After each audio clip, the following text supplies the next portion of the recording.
Hello, English learners. Welcome to the English with Michael YouTube channel. This video is going to be all about the British accent, the accent that I'm speaking right now.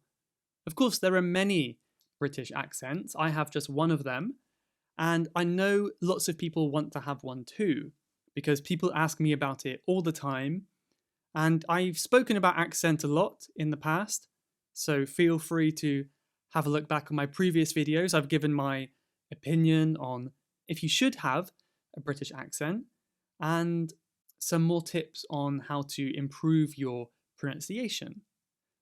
Today, I'm just going to give some random tips on how you can get a British accent. I'm going to try to cover things that I haven't covered before. So just as a disclaimer, as I always like to give, is your pronunciation is much more important than your accent. If you want to have an accent, a British accent, that's fine, but pronunciation is really the important thing here. Because pronunciation will lead people to understand you or not, and accent doesn't make any difference, usually. Having said that, let's have a look at some tips that can help you develop an accent or develop the British accent you might want. One thing which is very important and very different from American English is the stress. And this is what syllable or what sound in the word we emphasize. There are not so many rules about this, so many of them we have to learn individually, but it's really important to do so. So when you learn a word, maybe try to find a good dictionary, or even Google will pronounce the words for you, and listen to the difference between US and UK English. For example, we have the word vitamin, like vitamin C in oranges. Americans would probably say vitamin, like vitamin, but in England we say vitamin. So vitamin, vitamin. And we also put a lot of stress on that T as well. Vitamin, vitamin. Another one which is very common is like the word mobile, mobile phone. Americans would probably say mobile, mobile. Mobile means you can move. Mobile, you can move. This goes for pretty much any word ending in I-L-E. Mobile, mobile. Another one is like versatile. I might say versatile. Americans might say like versatile. I'm not good at American accent, but something like that, something like that.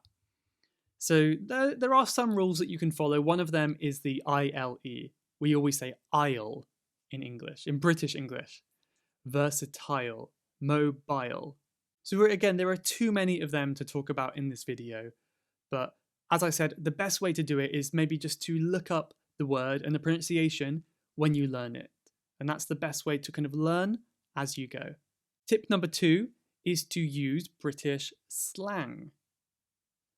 But not too much. This is my personal opinion, but I think too much slang, especially from a learner, can sound a bit strange. And there's a lot of nuance and hidden meaning behind each word. So you want to be really careful you're not using it unnaturally. So maybe get some advice from a native speaker. That would be a good thing to do. But there's a lot of good words that we do use, like bloke, meaning like a man. But again, you have to be careful because we don't just call anyone a bloke.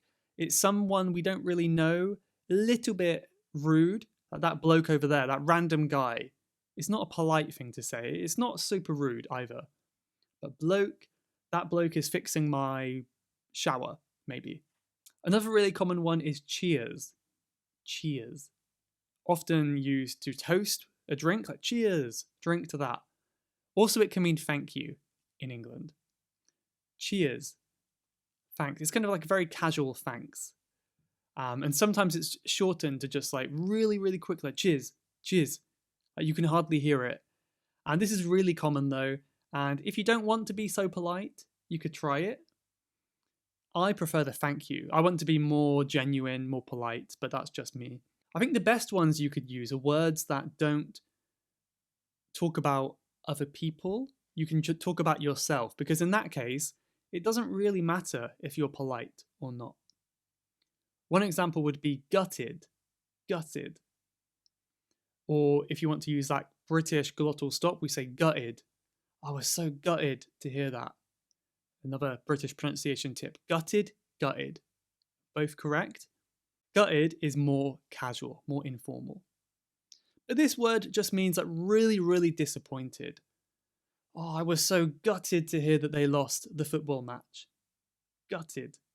And since I mentioned it, we can also talk about that glottal stop. So this is when you it doesn't really help much to understand, but you kind of like close off your throat and you kind of push air up. And rather than saying better, you say better, better. So you're just pushing air from your vocal cords, better. And you're replacing that T. Usually the glottal stop replaces a T. So practice with that, say water, better. It's very casual and some people can pull it off well. And I hear some learners doing it and it sounds okay. Very often it sounds a little bit strange, it's too casual and it's not quite appropriate. But sometimes it's a good thing to do, especially with words like but. Sometimes it's just too much to say but, like with a T. So we would just say but. That's a good point, but I think really, really common, but. So when it comes in the middle, like better, maybe you can avoid that. That's quite casual. At the end of a word, that's much more useful. But, where, got. It's very hard to master for some people, but keep practicing and see if you can mimic the sound I'm making. But. If you do have to just say but, that's fine as well, no problem. My final tip is just to work on that pronunciation, of course connected to the previous point on the glottal stop. Work on your pronunciation and understand the rules and the differences that we have in British English. One of them, for example, Americans might say like duty, duty. And again, bad American accent, I'm not the best at that. But this is D-U-T-Y. So they pronounce the D very strongly, and they pronounce the T almost like a D as well, like duty. In British English, we often say the D like a J, like Jew, and then the T very strong, duty, duty.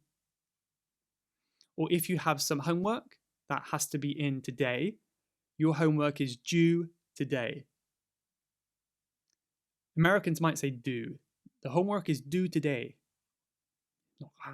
I'm so ashamed at my American accent, but I think you get the idea. I mentioned these in previous videos too, but the really big ones you can do is the T and the R. So again, T, as I said earlier, pronounced strongly, better, got, water, where Americans might say it more like a D, but we'd say water, better, very strong. The R is almost just like an extended vowel sound. When it comes at the end of a word, we just say car, bar. My home county, Cornwall, Cornwall.